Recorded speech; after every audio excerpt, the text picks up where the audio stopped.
This episode of Transmission Interrupted was recorded February 14th, 2025. This is Transmission Interrupted, the podcast series from NETEC, the National Emerging Special Pathogens Training and Education Center.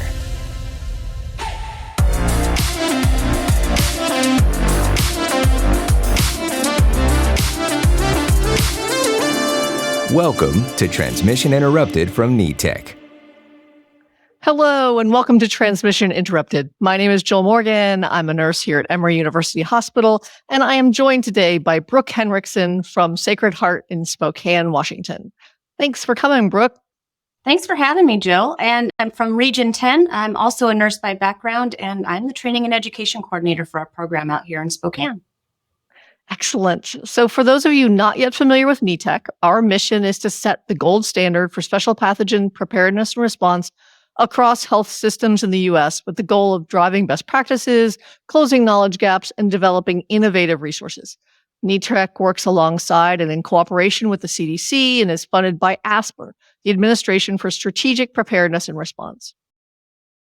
And so today we are actually here to sort of recap and explore a little further a webinar we just did about PPE and the new Joint Commission requirements regarding special pathogens.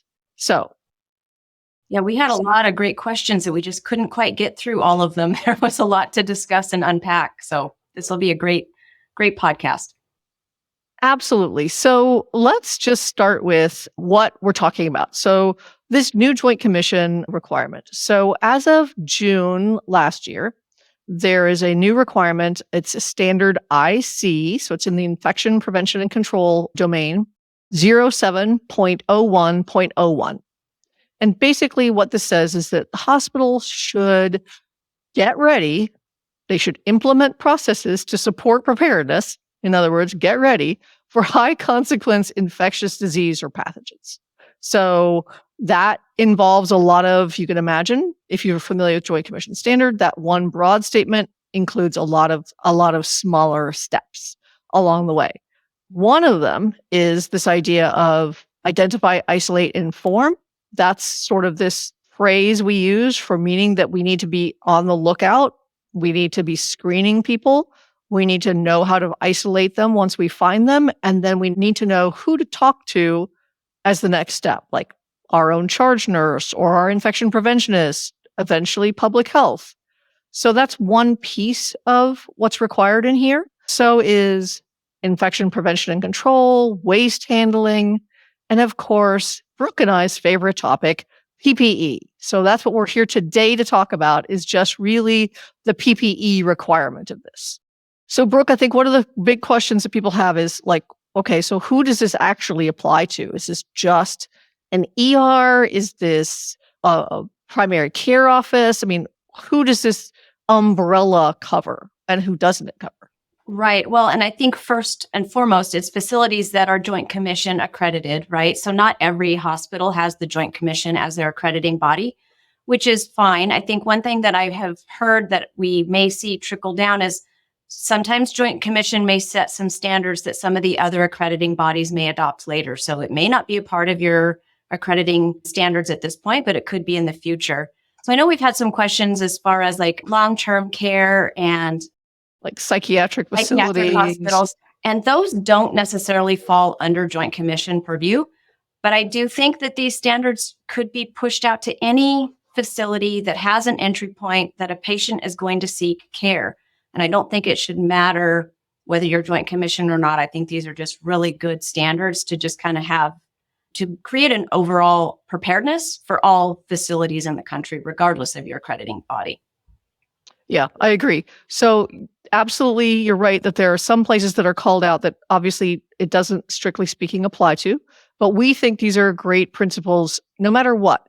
And part of that is not just catching a special pathogen, right, which would be great, but hopefully you'll also catch some other things that may not qualify as special pathogens, but can be real difficult and challenging if you miss them, right? So that can be missing a measles case. There are a lot of places across the country that have had that experience. Or even something like missing a disseminated herpes zoster case, right? Those are not patients you want sitting in your oncology waiting area. So I think that thinking about these things, getting people to adjust their mindset to their just having this in their thought process all the time is going to be super helpful for preventing some other exposures. So Joint Commission says you should get ready. If you're Joint Commission certified or accredited, rather, you should be working on this. And even if you're not, we think it's a good idea. Exactly. So let's sort of jump to what are these special pathogens? I mean, here we're talking about like being prepared for special pathogens. But what does that mean? Yeah, it would be nice if there was just an easy list that said, okay, this pathogen meets special designation, and so here it is. One thing that we've all agreed on is special pathogens could be so many different things, and it may be an evolving list. They tend to be viruses or pathogens that have a very high mortality rate, limited or no vaccinations or medical countermeasure treatment, or maybe countermeasures that are still in production or still in research, and just have a high consequence on your normal day-to-day flow of your department, whatever that is. So special pathogens, I think we're trying to come to an agreement on its definition, but there isn't an exact list that says this pathogen meets this definition. Yeah, and I think you're absolutely right. Like there are some good reasons why the list will never be completely definitive, because let's hope we get some treatments for these, right? Let's hope some of these things fall off a list of special pathogens because suddenly we have a vaccine that works or medical countermeasures that work. But in the meantime, we sort of clump them right into these big categories. So one of them would be like novel respiratory pathogens. And yes, ding, ding, ding, you guys might be thinking, oh, there are some of those in the news lately, things like H5N1. Well, right now, we don't know to what extent H5N1 is going to become a human-to-human pathogen. We know that it's spreading amongst the livestock and poultry and all sorts of other animals, and there's a lot of badness about it. But will it end up being something where we think it's a special pathogen? I think we need to be aware of novel respiratory pathogens all the time because we don't want them to start going through our healthcare systems. COVID, anybody? Like, that was devastating, right? In so many ways, between PPE and preparedness and healthcare workers being out of work for illness and then out of work because they were just out of their minds with stress. It was awful time. We don't want to go back there. So novel respiratory, definitely a big deal. And then we have the things that people think about with special pathogens, to me at least. That's like the big list of Ebola, Marburg, Lassa fever, things like that. And that's so viral hemorrhagic fevers. That list of pathogens comes in basically two categories, right? There's a wet presentation, or when people are really severely ill and they're vomiting or they're having a lot of diarrhea, this idea of somebody being febrile and really acutely ill. And then you have the idea of somebody being maybe symptomatic a little bit, right? But they're not at that point yet. And that's the dry version of that pathogen group. So I think those three, if you can think about making your preparedness to address those three, the rest of the things that might happen would fit into one of those categories. Yeah, they would be covered. I think definitely if you're looking at a PPE ensemble to address those three categories that you just spelled out, Joe, they're going to cover the other things. And it may be more PPE than what is needed. Like if you're dressed for a wet Ebola patient, it may be above what you would need for, say, a measles case, but you know you're protected. So I think that's a great consideration of taking that down into three buckets to try to get prepared for.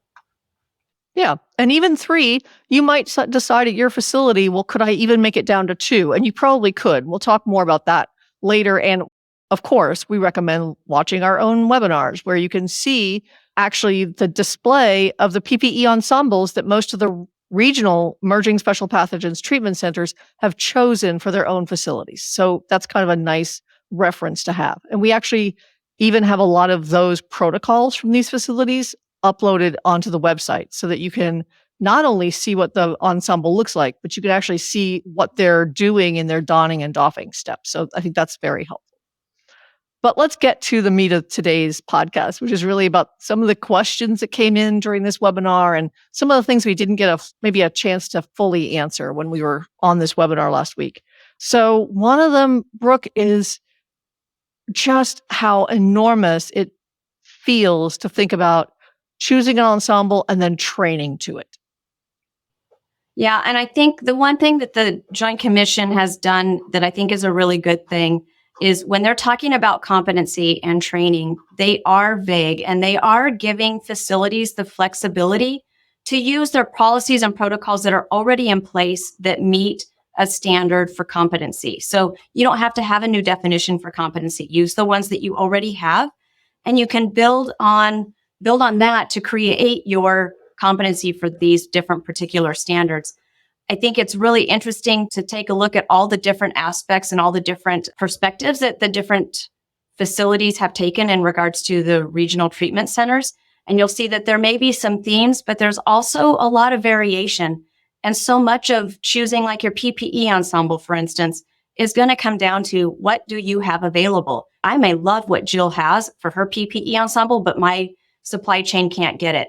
So what do I have that is similar that my supply chain has access to that maybe my caregivers are already familiar with or similar familiarity so that you can train to that on a much easier level so that you're not introducing something that is so foreign to your caregivers that it creates even more anxiety and potentially some challenges in the doffing or donning process. Yeah, absolutely. I really agree with that. And I think it's a very important point to separate. We do have these donning and doffing protocols listed on the website from the regional treatment centers. But keep in mind that those regional treatment centers, they have the time, they have dedicated staff, they have people training on a regular basis. So something like, frankly, a coverall, that can be a really useful tool if somebody's well-trained and has had the chance and the opportunity to get used to taking them off, to putting them on and taking them off, and the physicality that requires. A completely novice PPE user trying to get out of a contaminated coverall is really dangerous. First of all, just the physical coordination of it, it's difficult to do. And then you think, well, maybe I could let them sit down. Is that clean? Is that safe? Do you have the space to do it? PPE is not something, as Brooke just mentioned, I really want to reinforce this. I wish we could just say, here's what you need. There's the list. It just doesn't work that way. Your supply chain, your physical infrastructure, whether you have doors or have a hallway or whether you're doing this behind a curtain in the corner of a clinic somewhere, those things matter to how you choose your PPE and how you write your protocol for putting it on and taking it off. So we're happy to help. If you ever have questions, submit them to info@netec.org. They come to Brooke and I. We are happy to help you walk through that. But this is something that you really need to take those qualities into consideration. The PPE you have on hand, the PPE you can get, the staff you have, and the space you have. Super important. Yep, exactly. Now, that doesn't also mean that you have to train everybody in your ED. Some places have chosen to make like a strike team or a group of super users. Some people have chosen to say, we're going to start this with every new hire and we're going to do this annual training and we're going to get everybody trained up. I think that's fantastic. If you have the kind of commitment from your facility for this, that is a wonderful thing. And I would run with that opportunity, but that's not realistic for everybody. We know that some people just won't have the time, the energy, the spare PPE to do that. Well, and I think one other component about training that has been on the forefront of people's minds is there is so much staff turnover for all facilities, especially I think in a lot of our ER departments. I think it's across the board for nursing. So when you're looking at either that strike team or that super user team, maybe it's tapping on those leaders. Maybe it's those designated charge nurses, if that's how your facility does it, or your assistant nurse managers, or even your nurse managers, and having them as your super users so that if you had something happen, you know that you've got your leadership is hopefully not as quite as much of a turnover as what some of your other staff may be. And then having people on all shifts that are trained, trying to get one or two people on every shift that could be your super user so that we know that not every A&M is going to work night shift. So nurse managers mostly work day shifts, but you still have those super users on that night shift or those off shifts that can be those resources for this is where the PPE is for us. This is what it looks like. This is how we get in it. And this is how we get out. Yeah. And I think having that person, so I believe pretty strongly that if I've got the PPE, right, if I have my supplies and I have this protocol, that even if you haven't done this before, and if you'll listen to me, I sound like I'm talking to the kids. If you'll listen to me, we can get you through this safely, right? Yes. I mean, it's really important to say, we've done this enough, even if it hasn't been this person. Our IPs have looked at this, we've done this, we know that this is possible. We're going to get you into and out of this PPE. But that means taking somebody that really could be that super user, that trained observer. We're actually putting them in a role of saying, you don't have to be the one to put on the PPE. I need for you to walk someone else through it and make sure they do it right. Yes. And I think that's where we also want to stress in these processes, especially if you're in the ER. I know that nurses are pulled in so many different directions, and the atmosphere is do more, go faster. There's more patients to be seen. But in these situations, we really need to take a step back and slow down a little bit. And I know that kind of makes ER nurses cringe. But for their safety and for the safety of everyone around them and in their ER and even at home or the community, it really is important to just take that extra split second to just take a breath and then listen to your trained observer. And if you really do wait for them to tell you the next step, you will be able to just follow that. And I've seen that when we do trainings in our region, and getting people to slow down can be a challenge. But then I think that's also an emphasis for that trained observer role to be willing to say, okay, hold on just a minute. I know that you know what we're doing next, but let's finish what this particular step is before we move on to the next one. And really taking control of that situation. But you're right. I think we can take a trained observer and get even somebody who's never been in PPE before and get them in it and out of it safely using those facilities checklists and taking a slow, methodical approach to it. Yeah. So it's important to note that the Joint Commission is not being prescriptive about this. It is up to a facility to decide who it's appropriate to train, but they're going to want to know that they got training. And that means hands-on training with PPE. That means, as Brooke said, you're documenting competency with PPE in a whatever your facility considers an appropriate way of documenting competency. I think another thing to consider too, Jill, are the whys. What I remember as a new nurse was when I really got grounded in the why, the what stuck with me. So if you're really understanding the whys, or even talking about other things that have happened, I hear a lot, well, this is never going to happen here. Well, it did happen in Iowa, loss of fever with a patient that presented that wasn't really on anyone's radar. So it could happen anywhere. It happened in a small town in Iowa. It could happen in a small town in Washington or a small town in Georgia. It could happen anywhere. And I know that can be hard to hear sometimes, where people are like, yeah, but it happened over there. I think sometimes those stories make an impression on healthcare workers. And I also think understanding the whys, some of the numbers about things that can happen if you miss something, if you miss measles in your ER room or in your urgent care, what are the ramifications for that if you didn't diagnose or rule out that measles person until they were 30, 40 minutes into their visit and they were out in the waiting room? Yeah, absolutely. No, I think it's important. And I think a lot of us do feel like, gosh, we've probably been exposed to so many things. Well, we have a right to not take that stuff home. And we need to make sure we take that very seriously. So yeah, excellent. All right. So other questions that we received. So one of the ones I think is a recurring theme that I don't mean to laugh because it's a really serious topic, but it's just one of those things that it's like a broken record, is this: what do we do with healthcare workers and respiratory protection if they can't wear an N95? Like either they have a beard, they didn't shave that day, they have facial hair for religious reasons, they wear religious headwear that will prevent them from wearing a N95 and getting it fit right. What do we do? I think each facility has their own respiratory protection program. I can speak for ours. Ours is a PAPR backup. And we have more than one version. And then we train to that for those caregivers that are not able to fit test, because we are kind of predominantly a PAPR facility right now, but we also have N95 and yearly fit testing as well. So I think it's really taking a look at your facility and working with your caregiver health and really figuring out strategies so that you can offer multiple modes of respiratory protection to your caregivers.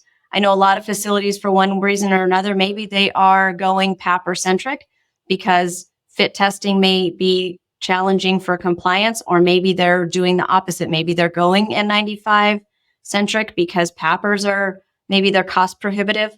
But I think there isn't going to be a one size fits all for any respiratory protection program, in my opinion. I think there needs to be room for alternative options, and then meeting people where they are as far as, training can sometimes be challenging. So do you offer fit testing in more than one area? Do you offer it in more than one time during the year?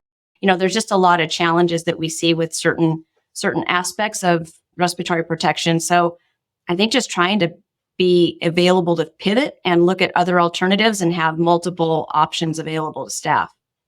Yep. And it is, unfortunately, the place we are is that you have tight fitting respirators, either an N95 or elastomeric half mask, something similar, or you have loose fitting PAPRs, powered air purifying respirators, that don't require a fit test, that can be worn with most facial hair, not all, but most facial hair, because it fits sort of typically in something over your head or neck, but we don't have anything in between. So you're right that each facility is going to have to come up with what those options are. I would say that we really need to find a way. I would love to come up with some more diverse, innovative respirators. That would be great. But right now we don't have them. So I think we have to work with what we have, and that means making a plan for the employees you have. And if that means you have to buy PAPRs, you might have to buy PAPRs. And I don't say that lightly. I get that they're expensive and they need maintenance, they need disposable parts, and it's a mess. But it might be cheaper than trying to replace multiple staff members who can't wear an N95. So sorry. Yes, it's a mess still. I would say the one thing we haven't really touched on quite yet that I wanted to make sure that we do is we've discussed PPE, and then I know we got some questions in the chat. It's like, okay, now that we're trying to train to it and we're setting these competencies, what are we doing? When are we training? The cadence is certainly up to the facility. I think that goes back to the competency that is already part of your facility's protocol. But one of the great uses we've gotten for training with PPE is using all of that expired PPE that might have been left over from COVID.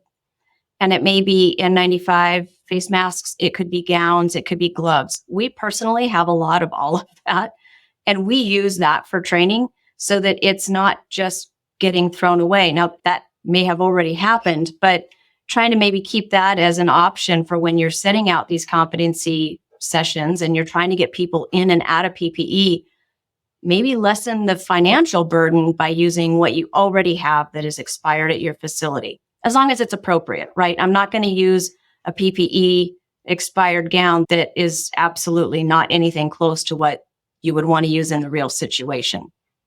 So I think making sure that you're similar with what PPE you're training to so that it crosses well, but also knowing sometimes our gowns change without notice. All of a sudden, we maybe have a different contract with the vendor and we no longer have the gown that we had last week. Yeah, absolutely. And I think the other trick to this is that if you are going to be training more than once, like to get people up to a level of competency in your ER or whatever, that you can have them keep that PPE, right? So if you doff a gown, like we actually go through this sort of thing where we tie things where we can pull them off easily. That way I can fold it back up and put it in we use patient belonging bags, frankly, with our names on them. And that becomes my training PPE so that I can put it back on when I'm trained again. And then I don't want to use that necessarily for when I'm actually activated for an event, but I don't have to go through the cost of new everything for every single person training every time, because it might take your staff a few iterations of donning and doffing before they really get the hang of some of these things. Right. And this kind of comes all full circle. We've been talking a lot around our ERs, but other points of entries. And one of the things that first comes to my mind is, what about all the urgent cares? They see thousands and thousands of patients a day. So what are your thoughts on what urgent care should be prepared for and how they should be preparing? Yeah, I think to me, urgent cares, more rural or lower resource setting places really have to think about what they have. And I don't think this is where Brooke and I probably have some opinions about this that are practical, that wouldn't necessarily be something that everybody would advocate for. But for instance, if I don't have an impervious gown, because that's a level 4 surgical gown that's impervious, but that's what's called for in the CDC guidance. That's what's called for, from NETEC's perspective for a wet patient.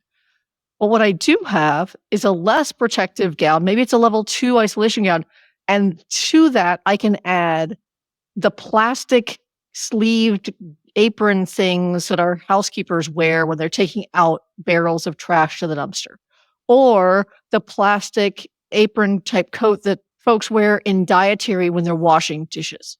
Like, is there something I do have that will help make my ensemble as protective as it needs to be? So really thinking about what is the purpose of the PPE? What do I have that can match that? Right? So there's not much I can do about an N95. You either have a respirator or you don't. If you don't, you need to have the best fitting mask you can. So you want to have a surgical mask that's really well fitting. That's not a substitute for a respirator. I'm just saying that's the next step down. Gowns, much easier. If I don't have a level 4, I can add some plastic layer in something I probably already have in my facility. I think everybody's got gloves. The next one to me that's super important, especially when we think about some of these pathogens like H5N1 or any of the other influenzas that are everywhere right now, would be eye protection. One of the best things to me that came out of COVID was how many options we now have for face shields.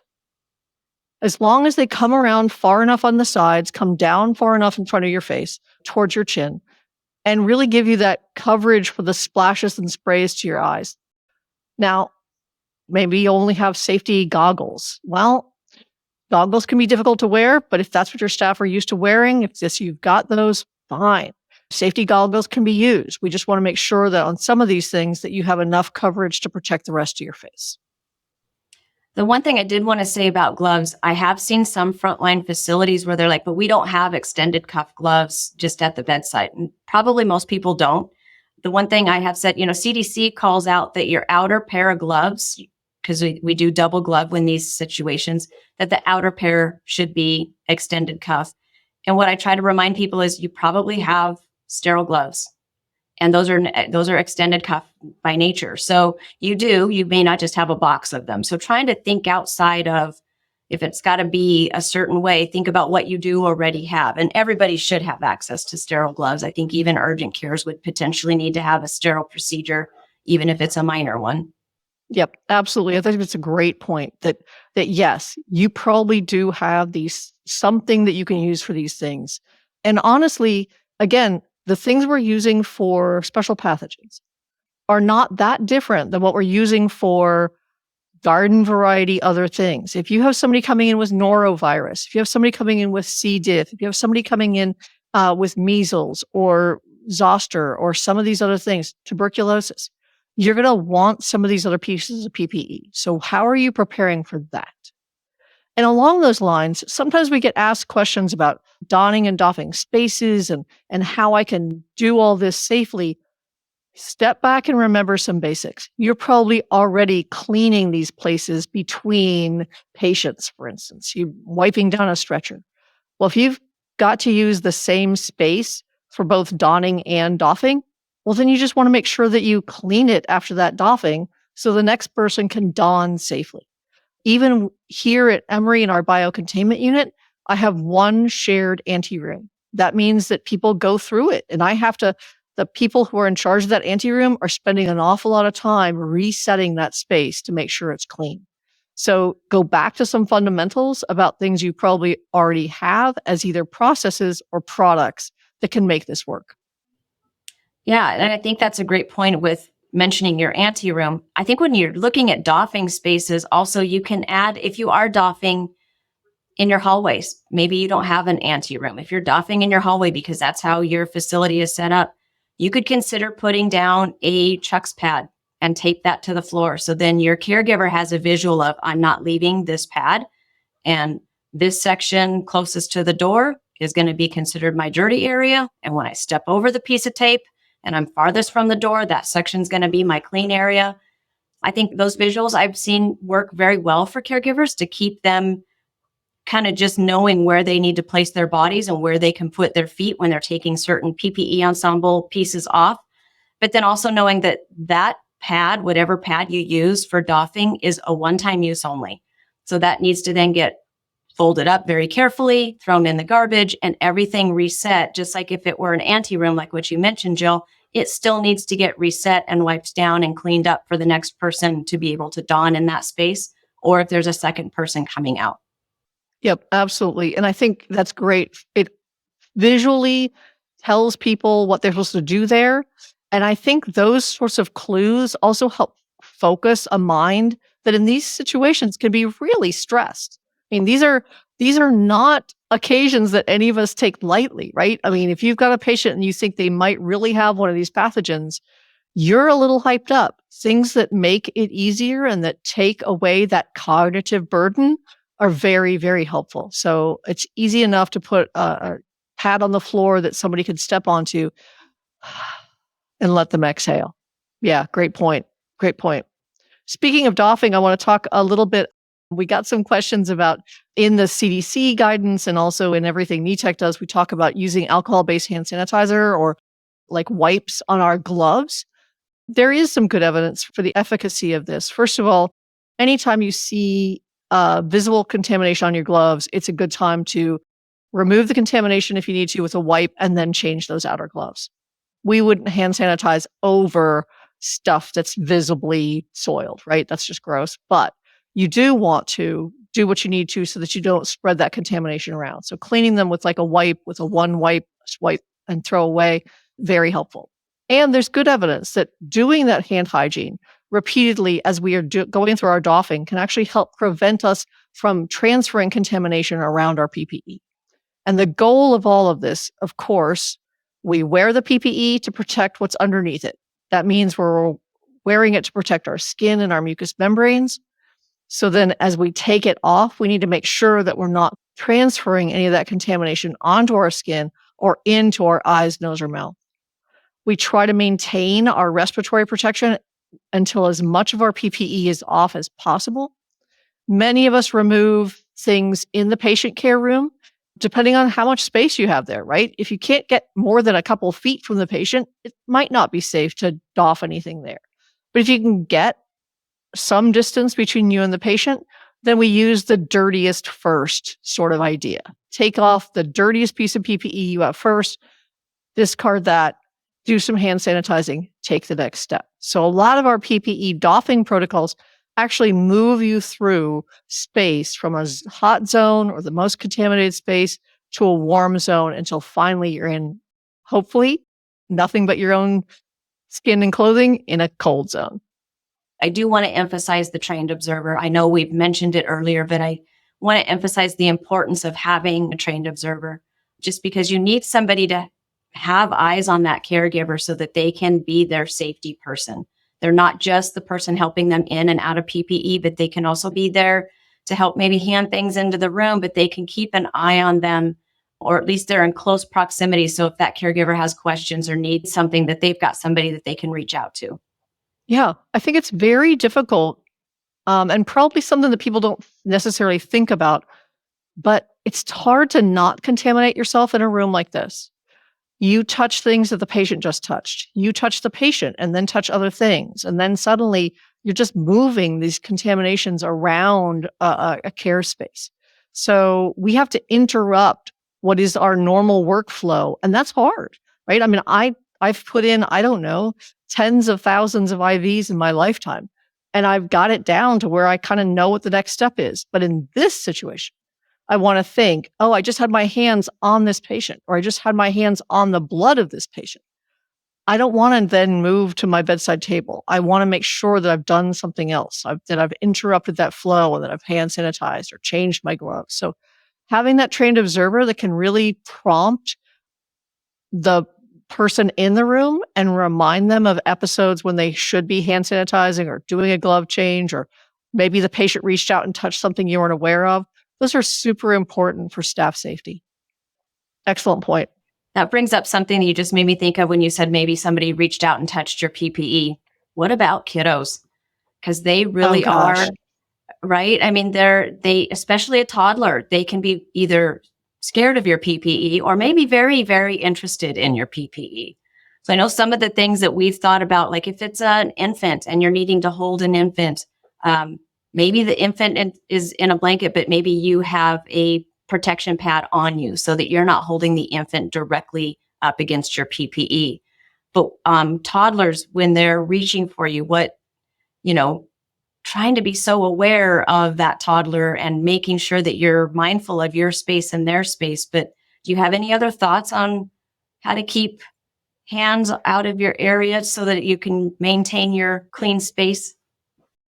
Yeah, I mean, I think you're right. Grubby hands of toddlers and children, but also, I mean, every ER nurse has probably dealt with somebody who's, either been drinking or is otherwise impaired, that is a little handsy and are grabbing at them. And even, some of our really frightened elderly patients that will grab your arm and hold on for dear life. I mean, that's really difficult, and you don't want to hurt somebody, but you also can't let them impair what you're doing and the tasks you're trying to do. So I think, first of all, keeping their hands busy, giving them something to have in their hands, even if it's another PPE, right? Like giving them a gown to pull on or play with, putting on an extra gown, like you said, so that there's something between you and them, so that if they do grab it, it's okay.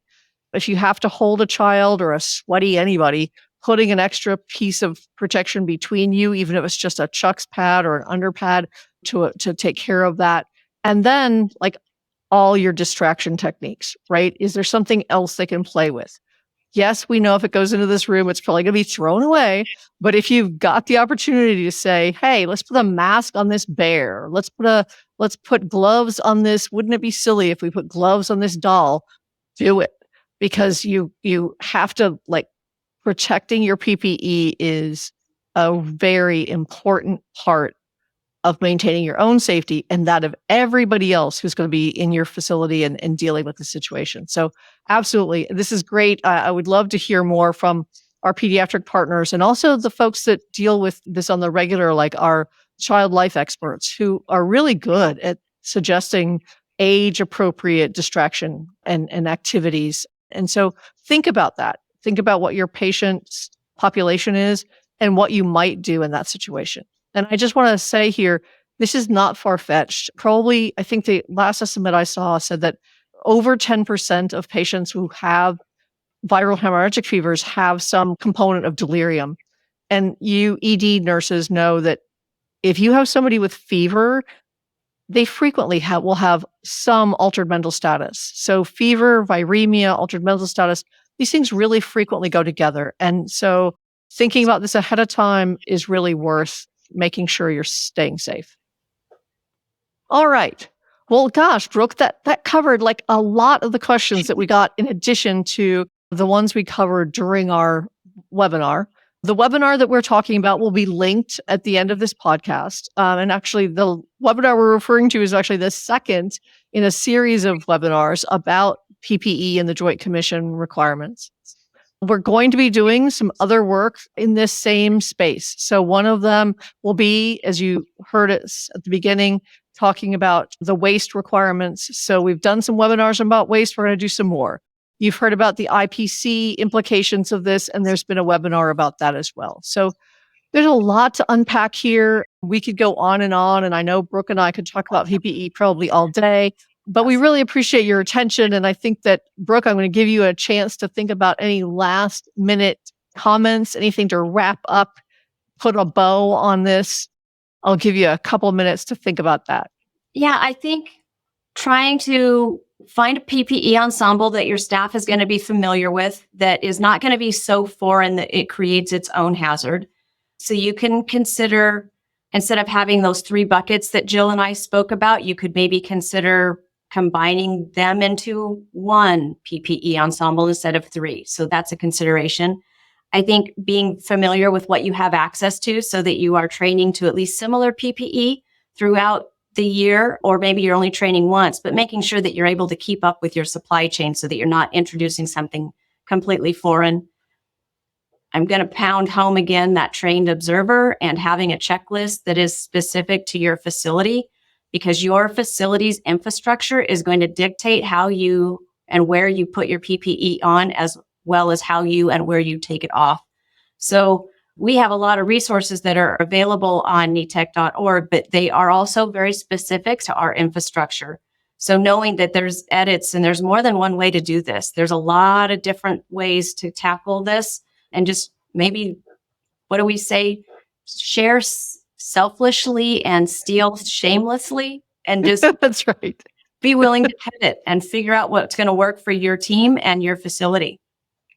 Yep, absolutely. I want to just echo that the right PPE is what can be found when you need it, worn correctly, tolerated by the wearer without impeding their ability to accomplish their tasks, removed safely, and protects against the anticipated exposures.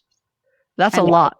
It is a lot, but it's simple and it's really complicated all at the same time, but I love it because you really can't be superscriptive. But That's you right. can take that quote and really apply it to, does this work for what we're wanting to do? Does this check all of these boxes in that one simple statement? Yep. And keep in mind, tolerating it is part of it.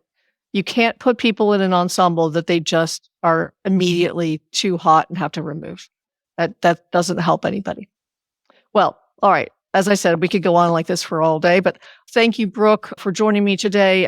It's a pleasure. We hope to do many more of these, just really bantering back and forth about some of the topics about PPE. So important. We know there's still such a big gap in people's understanding and what's available and what they should be doing. Yeah. Great conversation. Thanks, Jill, for having me. I agree. I think we could talk about this all day, but would like to solicit if there's any questions out there that we haven't addressed that people would like to see us address either on a podcast or a future webinar. Please shoot them our way so that we can meet the needs of those of you out there who have questions. Yeah. All right. For those of you listening at home, thank you for tuning in today to this episode on PPE and the new Joint Commission requirements. We hope you'll join us for future episodes on a wide range of topics, from healthcare worker safety, personal protective equipment, our favorite, and even more about infectious diseases of all kinds. If you have questions or ideas for NETEC, for future shows or podcasts, like Brooke said, please feel free to contact us at info@netec.org. You can find us on the web at netec.org/podcast. And you can also subscribe to future episodes and find out more information about today's topic. And as I said, there'll be links to some of the things we've made reference to during today's show. So thank you guys so much. We'll see you next time on Transmission Interrupted. You've been listening to Transmission Interrupted, the podcast series from NETEC, the National Emerging Special Pathogens Training and Education Center. Learn more at netec.org.